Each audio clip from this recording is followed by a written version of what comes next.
Infelizmente, de vez em quando ficamos sabendo através dos jornais sobre casos absurdos de grandes tragédias que acontecem aqui no nosso país. Casos envolvendo famílias, casais e até crianças que são vítimas nas mãos de assassinos, psicopatas e pessoas frias, que fazem coisas inimagináveis. Hoje, vamos mostrar a vocês alguns dos casos que pararam o Brasil com suas histórias tristes e trágicas. Roda a vinheta.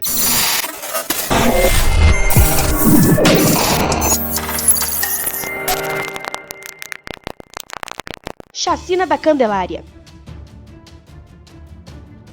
No dia 23 de julho de 1993, 8 jovens foram cruelmente mortos por policiais militares em um local próximo à Igreja da Candelária, no centro do Rio de Janeiro. 6 deles eram menores de idade. Várias crianças e adolescentes também ficaram feridos após 2 carros com placas cobertas começarem a atirar. O caso contou com a testemunha-chave, Wagner dos Santos, que levou 4 tiros na ocasião e sofreu outro atentado um ano depois na Central do Brasil e foi levado à Suíça pelo Ministério Público, onde vive com sequelas. 7 foram indiciados, 3 inocentados. Outros 3 foram presos e já se encontram em liberdade. Um dos suspeitos ainda não foi julgado até hoje.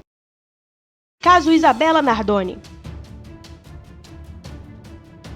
No dia 29 de março de 2008, uma menina de então 5 anos de idade foi arremessada da janela do edifício London, em um bairro da zona norte de São Paulo. Isabela de Oliveira Nardoni morreu após ser defenestrada do 6º andar do prédio. O pai, Alexandre Nardoni, e a madrasta, Ana Carolina Jatobá, foram condenados à prisão. A garota teria sido agredida até desmaiar e jogada por pensarem que ela havia morrido. Isabela passava o final de semana com o pai e a madrasta e com os outros 2 meio-irmãos mais novos. Em dezembro de 2014 e em abril deste ano, 2 testemunhas que trabalharam no sistema prisional disseram ter ouvido conversas que colocam o pai de Alexandre, avô de Isabela, também em suspeita. Detetives investigam a versão. No julgamento em 2010, Ana Jatobá foi condenada a 26 anos de cadeia e Alexandre a 31 anos. Os 2 continuam presos. Caso Elisa Samúdio.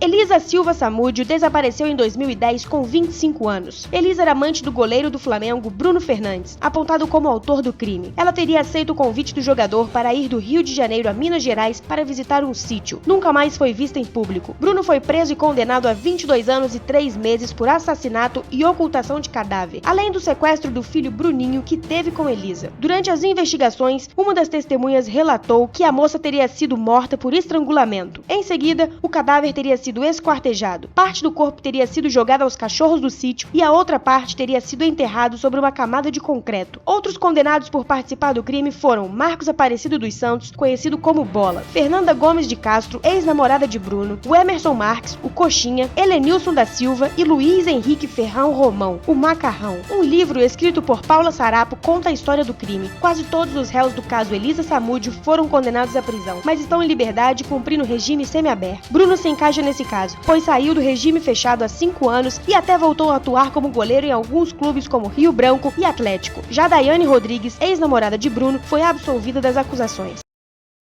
Caso Richthofen. Suzanne Louise von Richthofen mandou matar os próprios pais na madrugada do dia 31 de outubro de 2002, no Brooklyn, bairro nobre de São Paulo. Os assassinos foram Daniel e Christian Cravinhos, sendo o primeiro deles namorado de Suzanne na época. A família de Suzanne não aceitava o relacionamento, segundo dizem, e o trio arquitetou um plano para simular latrocínio, roubo seguido de morte, com o objetivo de receber a herança de Manfred e Marisia von Richthofen. Os criminosos foram condenados. Em março deste ano, a Justiça de São Paulo oficializou a exclusão de Suzanne da herança dos pais, que ficará apenas com o irmão mais novo, Andreas Albert von Richthofen. No regime semiaberto desde outubro de 2015, Suzanne foi autorizada pela Justiça a cursar a faculdade de Biomedicina em uma universidade em Taubaté, cidade vizinha a Tremembé, no interior de São Paulo, onde ela cumpre a pena. Na época do crime, ela tinha 18 anos e estudava Direito. Daniel, na época do crime, com 21 anos, era aeromodelista. Conseguiu passar para o regime semiaberto em 2013 e depois para o aberto em 2018. Com isso, ele cumpre o restante da pena em liberdade. Já Christian, além de condenação de 38 anos e 6 meses pelo assassinato do casal Richthofen, o episódio de uma confusão em um bar resultou em uma nova condenação. Somadas a ela, são 41 anos e 10 meses. Ele segue preso na Penitenciária 2 do Tremembé. O caso ganhou novamente as manchetes ainda esse ano, após o lançamento de 2 filmes, A Menina que Matou os Pais e O Menino que Matou Meus Pais, na plataforma de streaming Amazon Prime. Os filmes são baseados nos autos do processo e contam as versões do crime no ponto de vista de Suzanne e Daniel. Sequestro do ônibus 174.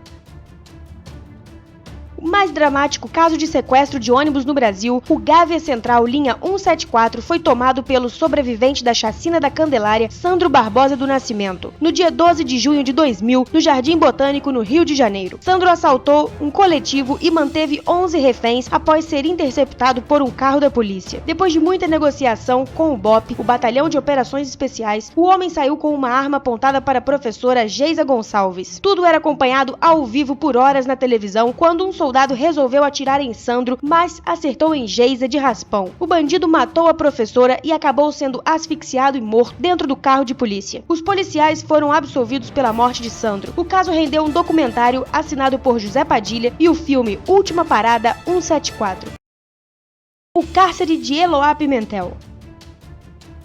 Uma adolescente de 15 anos emocionou o país no mais longo caso de cárcere privado da história de São Paulo. Eloá Cristina Pimentel foi mantida refém junto com outros 3 amigos por Lindenberg Alves Fernandes, de 22 anos, ex-namorado da jovem. Após os amigos de Eloá serem liberados por Lindenberg, Nayara Silva teria voltado ao apartamento a pedido da polícia para tentar uma negociação amigável com o rapaz, o que não aconteceu. Muitos dizem que a polícia foi negligente em deixar a menina voltar ao apartamento. Durante todos os dias, a mídia brasileira televisionava todo o acontecido. O trágico final foi no dia 17 de outubro de 2008. Após mais de 100 horas de cárcere privado, polícias do Grupo de Ação Tática Especial e da Tropa de Choque da Polícia Militar explodiram a porta e entraram em luta corporal com Lindenberg, que atirou em direção às reféns. Nayara deixou o apartamento andando, mas ferida com um tiro no rosto, enquanto Eloá, carregada nos braços de um policial, foi levada inconsciente ao Centro Hospitalar de Santo André, onde morreu horas depois em decorrência dos 2 tiros que levou. O sequestrador foi preso e condenado a 98 anos e 10 meses de prisão. Em 6 de junho de 2013, o Tribunal de Justiça de São Paulo reduziu a pena para 39 anos e 3 meses de prisão. Os órgãos de Eloá foram doados pela família. Massacre em Realengo. A Escola Municipal Tasso da Silveira, em Realengo, no Rio de Janeiro, foi palco de momentos de terror em 7 de abril de 2011. Às 8h30 da manhã de uma quinta-feira, que poderia ser igual a qualquer outra, 12 estudantes foram assassinados e outros 22 ficaram feridos após o ex-aluno Wellington Menezes de Oliveira, de 23 anos, abrir fogo contra eles. Um policial militar surpreendeu-o com um tiro na barriga, fazendo-o cair da escada. O atirador se matou com um tiro na cabeça e foi enterrado como indigente. Não se sabe ao certo o que levou Wellington a cometer o massacre, mas muitos acreditam que seria por vingança pelo bullying que ele teria sofrido na época em que estudava. Maníaco do Parque.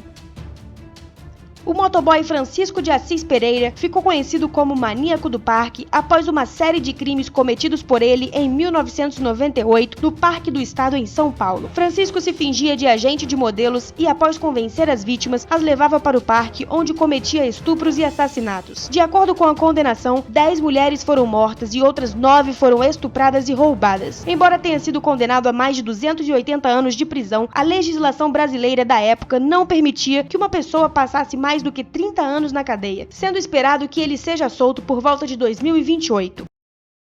Massacre no Morumbi Shopping. Matheus da Costa Meira tinha 24 anos e cursava o 6º ano de medicina em São Paulo quando ficou conhecido em todo o país pelo macabro ato que fez. Abriu fogo com uma submetralhadora contra a plateia de um cinema. Era a noite de 3 de novembro de 1999 e Clube da Luta era o filme exibido. Além do tiroteio, uma das paredes da sala e um espelho do banheiro foram danificados por balas. Matheus foi inicialmente condenado a 120 anos de prisão, um mandato que foi reduzido posteriormente para 48 anos. Depois que ele tentou matar outro preso, foi determinado em 2011 que ele tinha que ser transferido para um hospital psiquiátrico, onde permanece até hoje. No atentado, 3 pessoas morreram e outras 4 ficaram feridas. Caso Matsunaga. Marcos Kitano Matsunaga, de 41 anos, foi assassinado com um tiro pela mulher Elise Araújo Kitano Matsunaga, de 30 anos, em maio de 2012. Elise confessou ter esquartejado o corpo e ocultado as partes em malas de viagem. Marcos era executivo na empresa de alimentos Ioki. O crime aconteceu no apartamento do casal em São Paulo e o corpo foi encontrado em Cotia, São Paulo. Segundo a mulher, o assassinato foi motivado por uma traição conjugal. E aí, curiosos? Deu até arrepio só de pensar que pessoas têm tanto sangue frio a ponto de cometer crimes como esses, né? Se lembra de mais algum crime que parou o país? Conta aqui embaixo nos comentários pra gente. Curte e compartilha bastante. Não deixe de se inscrever no nosso canal. Fui!